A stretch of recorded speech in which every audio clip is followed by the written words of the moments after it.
En ocasiones, caminamos por las calles y no nos preguntamos qué ocurrió por ellas años atrás. Olvidamos que bajo las aceras que pisamos existen restos históricos que nos recuerdan lo que un día fue la ciudad. Si sus subterráneos hablasen, nos narrarían historias y leyendas que perduran tras el paso del tiempo.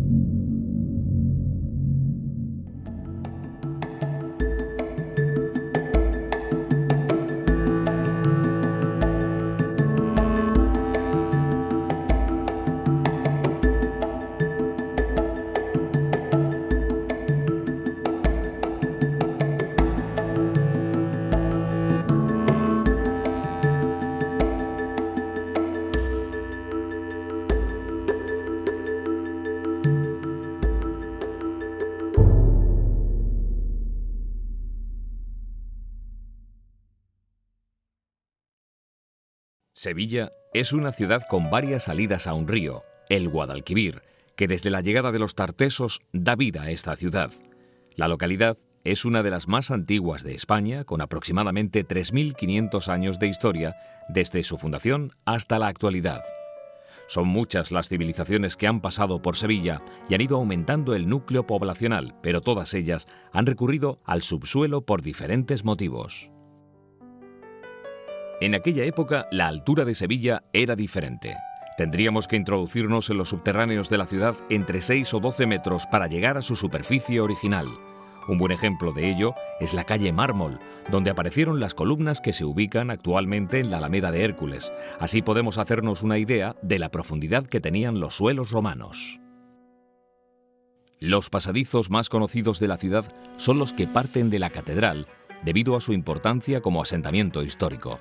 Bajo la superficie encontramos varios pasajes y ramales estratégicos utilizados a modo de puntos de huida, como el que enlaza directamente con el Palacio Arzobispal.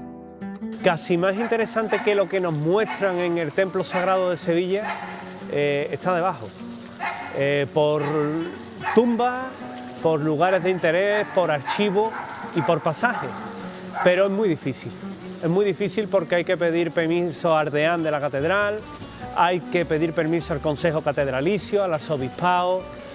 Demasiada burocracia quizás para la autorización que nos deben de dar, ¿no? Y es que la mayoría de los subterráneos de Sevilla están relacionados de una forma u otra con la religión, pero sobre todo con la Santa Inquisición y sus respectivas persecuciones para controlar y preservar la fe católica en España. Es en su sede, el Castillo de San Jorge, situado junto al puente de Triana, donde hallamos una galería que aún conserva sus cimientos desde 1480. Esta siniestra fortaleza guarda en sus mazmorras miles de historias de hombres y mujeres que sufrieron prisión y tortura. A través del Callejón de la Inquisición, ubicado en un lateral del castillo, podemos observar ese desnivel o escalón de unos 6 metros, construido para escapar de forma auxiliar en caso de guerra hacia el río. Algunos túneles también conectan con un lugar bastante evocador, el Martillo de las Brujas, llamado así por los herejes que allí convivían y practicaban brujería según la Santa Inquisición. En torno al Martillo de las Brujas, pues que evidentemente nos lleva directamente a lo que es la época de la Inquisición en Sevilla, ¿verdad? Donde tantos injustos y tantas tropelías creó el Santo Oficio para juzgar a aquellos que consideraba herejes. Situados en el barrio de Santa Cruz, unen diferentes entornos como las calles Don Remondo, Federico Rubio y Madre de Dios, o la iglesia de la Candelaria Santa María la Blanca, que fue templo romano, visigodo, musulmán y judío, mucho antes que cristiano.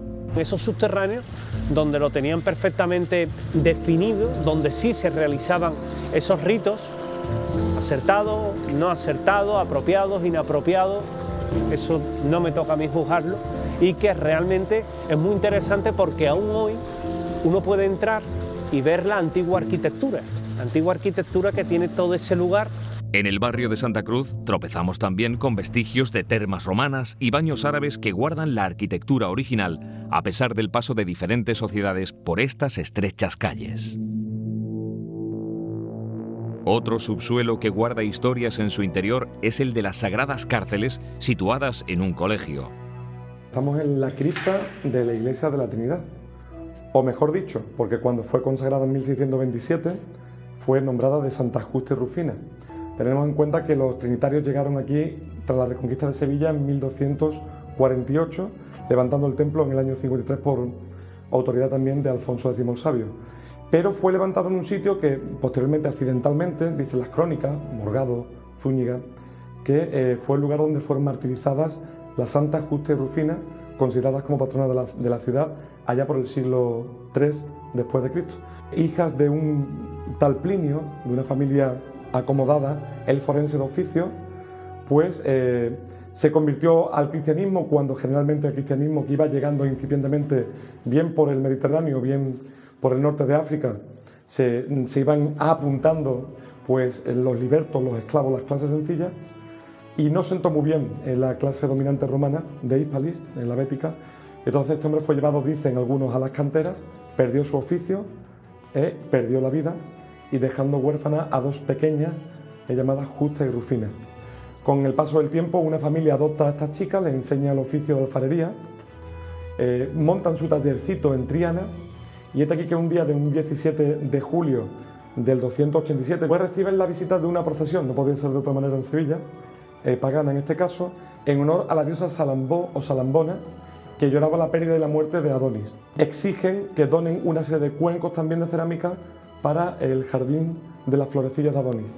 Estas chicas se niegan a rendir culto a una diosa de barro y pues en la pelea con las andas derriban gran parte de la caserería de la que vivían ellas, y en ese mismo momento, en el forcejeo y la pelea, se hace añicos en el suelo la imagen de barro de la diosa Salambona. Ante el escándalo público, son llevadas a la presencia del prefecto Diogeniano, que las trae a cárcel perpetua. Aquí concretamente dicen dónde van a ser martirizadas a Potro, a Hambre y Sed, y a los Garfios, desgarrándola también.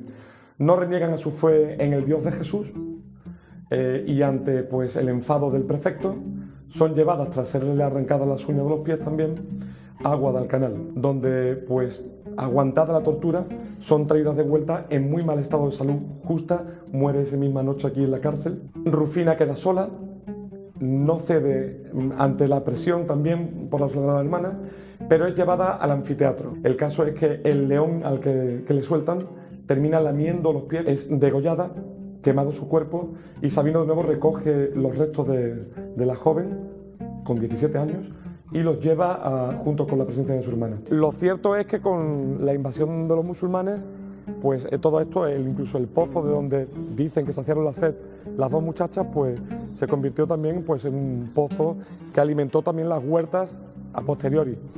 Hasta el siglo XX había gente que venía en peregrinación para llevarse agua del pozo. Ya estaba en el inconsciente de la ciudad, ya estaba metido también el culto a estas santas patronas, que en 1504, a mediados del siglo XVI, y sobre todo con el terremoto de Lisboa, pues en la mente del sevillano están como patronas protectoras de la ciudad, pero hoy día la devoción yo creo que sería muy interesante recuperar, porque son dos chicas valientes plantando cara por su fe y por la libertad también. Yo creo que Sevilla les debe mucho a estas dos santas también, no solamente con el nombre de la estación y de muchas calles y todas las cuestiones, sino por la historia que supone y por el giro que pegó. Los sótanos de la urbe albergan memorias interesantes que podemos encontrar, por ejemplo, en la actual Facultad de Bellas Artes, donde los estudiantes conviven con el misterio que despierta en lo profundo.